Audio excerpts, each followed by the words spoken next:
Right, Nahaley, this one's yours, okay? God's wonderful surprise. Let me see if I back up into the shade a little bit, if you guys can see it better. That might help. Okay, God's wonderful surprise. What do you think that wonderful surprise is? You see that? That was where Jesus was buried after he died. Do you remember he died for us? He was hung on the cross. See, the Roman soldiers are putting the stone right in front. There's the cross that Jesus died on. There's Jesus. He's doing that for us because he loves us so much. Carrying his cross up the hill. But there's a wonderful surprise going to happen. You guys know what it is, I'm sure. Jesus' friends were sad. They would never see their best friend again. How could this happen? Wasn't Jesus the rescuer? The king that God had promised? It wasn't supposed to end like this. But yes, whoever said anything about an end? Just before the sunrise on the third day, God sent an earthquake, an angel from heaven. When the guards saw the angel, they fell down with fright. The angel rolled the huge stone away and sat on top of it and waited. At the first glimmer of dawn, Mary Magdalene and the other women headed to the tomb to wash Jesus' body. The early morning sun slanted through the ancient olive trees. Drops of dew glittered on leaves and grasses, little tears everywhere.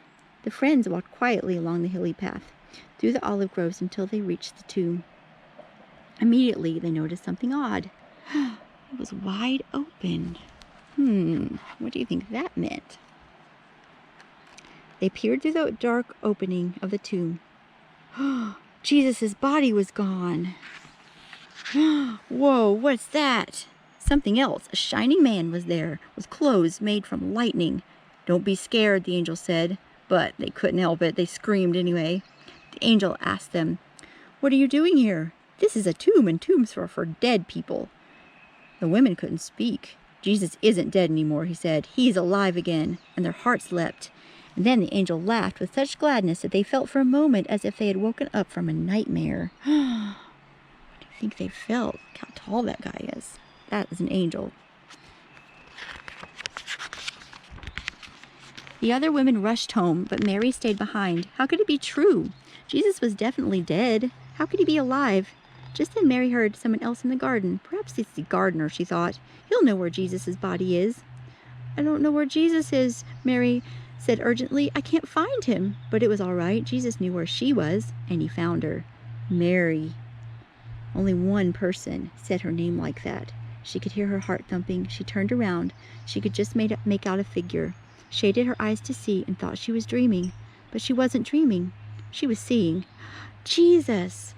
Mary fell to the ground. Suddenly, sudden tears filled her eyes and great sobs shook her whole body. All she wanted in that moment was to cling to Jesus and never let him go.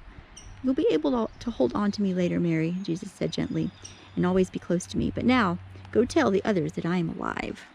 You think they're going to believe her? That's her running. Remember, you guys are trying to run like that? Mary ran and ran all the way to the city. She had never run so fast or so far in all of her life. She felt she could have run forever. She didn't even feel like her feet touched the ground. The sun seemed to be dancing and gleaming and bounding across the sky, racing with her and shining brighter than she could ever remember in the clean, fresh air. And it seemed to her that morning as she ran, almost as if the whole world had been made anew, almost as if the whole world were singing for joy. The trees, the tiny sounds in the grass, the birds, her heart. The birds. Was God really making everything sad come untrue? Was he making even death come untrue? She couldn't wait to tell Jesus' friends. "They won't believe it," she laughed. She was right, of course. Yeah, we're not going to read this one, but look, they were afraid. They were stuck in the room because they were afraid that they were next, that the Roman soldiers were going to come get them too, just like they got Jesus. And then Jesus walked through the wall and came and ate with him. Crazy, huh? Then Jesus is going to go up into the sky, way up, and he says he's going to come again someday and take us to a place that is amazing.